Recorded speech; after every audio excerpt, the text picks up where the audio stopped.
चलो अब देखते हैं कि फेक ब्रेकआउट की पहचान कैसे करें। पहला, कैंडल की क्लोजिंग देखें। अगर कैंडल ब्रेकआउट लेवल के ऊपर क्लोज नहीं कर रही और विक लंबी बन रही है तो ब्रेकआउट कमजोर है, और अगर बॉडी नीचे क्लोज करती है तो सेलर एक्टिव होंगे।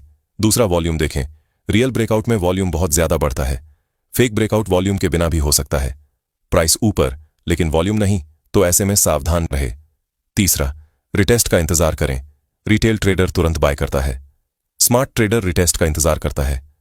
ब्रेकआउट के बाद प्राइस एक बार वापस लेवल पर आएगी। अगर सपोर्ट लेकर ऊपर जाए तो ब्रेकआउट जेन्युइन है। इसीलिए जब भी किसी सपोर्ट या रेसिस्टेंस का ब्रेक हो तो रिटेस्ट होने का वेट करे, फिर एंट्री करे। क्योंकि अगर आप बिना रिटेस्ट के ही एंट्री करते हैं तो पहले आपका स्टॉप लॉस हिट हो सकता है, फिर प्राइस ऊपर जाएगा और आपको लगेगा कि मार्केट मेरे स्टॉप लॉस को हिट करने आया था। इसीलिए जब भी कोई सपोर्ट या रेसिस्टेंस ब्रेक करती है तो वो फिर से अपने लेवल पर आती है, और जो पहले रेजिस्टेंस था वो सपोर्ट की तरह काम करता है और प्राइस को ऊपर लेकर जाता है। चौथा, टाइम फ्रेम। किसी भी ब्रेकआउट में ट्रेड लेने से पहले उसे बड़े टाइम में जरूर देख ले, क्योंकि 1 मिनट या 5 मिनट पर फेक ब्रेकआउट दिख सकता है, लेकिन बड़े टाइम फ्रेम जैसे 1 घंटे पर कम फेक ब्रेकआउट दिखता है। स्मॉल टाइम फ्रेम आपको कंफ्यूज करेगा, बिग टाइम फ्रेम आपको सच्चाई दिखाता है। पांचवा, आप ब्रेकआउट के कैंडल को देखकर भी ये पता लगा सकते हैं कि ये रियल ब्रेकआउट है या फेक। अगर ब्रेकआउट कैंडल के बाद ये कैंडल्स बने तो समझो ट्रैप है। पहला, इन्वर्टेड हैमर, नीचे छोटी बॉडी, ऊपर लंबी विक, मतलब प्राइस रिजेक्ट हुआ। दूसरा, डोजी मार्केट कंफ्यूज्ड है, स्ट्रेंथ नहीं है। तीसरा, बेरिश इनगल्फिंग ब्रेकआउट, तुरंत रिजेक्ट। चौथा, डबल विक रिजेक्शन, 2 बार प्राइस ब्रेकआउट के ऊपर गया और हर बार फेल हुआ। सबसे बड़ा ट्रैप, कैंडल की बॉडी के बीच में एंट्री लेना। यह सबसे खतरनाक तरीका है, क्योंकि कैंडल अभी बन रही है, क्लोज नहीं हुई। ब्रेकिंग के दौरान मार्केट ट्रैप भी बना सकता है। एंट्री हमेशा क्लोज पर या रिटेस्ट पर लें। चलो अब देखते हैं कि सबसे ज्यादा ट्रैप कब होता है। मॉर्निंग वॉलेटिलिटी, जब मार्केट ओपन होते ही बड़ी कैंडल्स बनती हैं। बिग न्यूज के पहले मार्केट ट्रैप बनाने में एक्सपर्ट हो जाता है।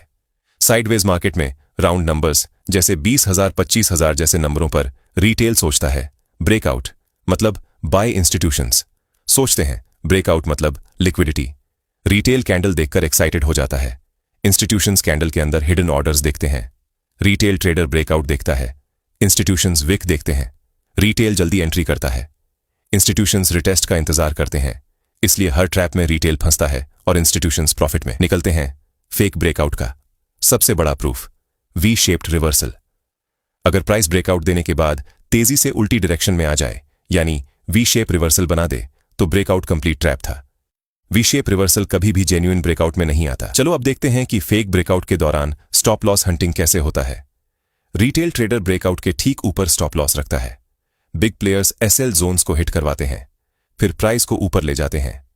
फेक ब्रेकआउट में स्पीड सबसे बड़ा संकेत है। बिगिनर अक्सर सोचता है कि तेज प्राइस मूवमेंट हमेशा अच्छा होता है, लेकिन सच्चाई इसका उल्टा है।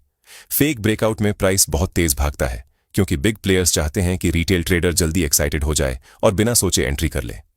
रियल ब्रेकआउट हमेशा स्टेडी और कंट्रोल में चलता है। स्लो मूवमेंट में जेन्युइन डिमांड होता है। अगर ब्रेकआउट तेज है, विक ज्यादा है, कैंडल अचानक लंबी बन जाए तो एक फेक ब्रेकआउट हो सकता है। अगर ब्रेकआउट धीरे धीरे बिल्डअप के साथ हो रहा है, आप ट्रेड में एंट्री कर सकते हैं। अगर प्राइस रेजिस्टेंस को तोड़ते समय अचानक एक बहुत बड़ी ग्रीन कैंडल बनाती है, जबकि उसके पहले छोटी छोटी कैंडल्स चल रही थीं, तो चांसेस हैं कि ये मूव जेन्युइनली प्राइस को ऊपर नहीं ले जाना चाहता। ये कैंडल सिर्फ एक स्पाइक होती है, जिसमें big players mass buying show करते हैं, फिर उसी कैंडल के तुरंत बाद सेलिंग शुरू कर देते हैं। बिगिनर ट्रेडर्स इस कैंडल को देखकर सोचते हैं कि अब ट्रेंड भागेगा, लेकिन ये कैंडल सिर्फ ट्रैप बनाने के लिए होती है। फेक ब्रेकआउट लगभग हमेशा बिना कंसोलिडेशन वाले जोन्स में होता है। रियल ब्रेकआउट कैंडल में बॉडी बड़ी और विक छोटी होती है, कैंडल क्लोज हाई के पास और वॉल्यूम स्ट्रांग होता है। जेन्युइन ब्रेकआउट्स हमेशा कंसोलिडेशन से आते हैं, मतलब प्राइस कुछ समय साइडवेज चलती है, बायर्स और सेलर्स का बैलेंस बनता है, फिर ब्रेकआउट आता है। ये मूव सस्टेनेबल होता है।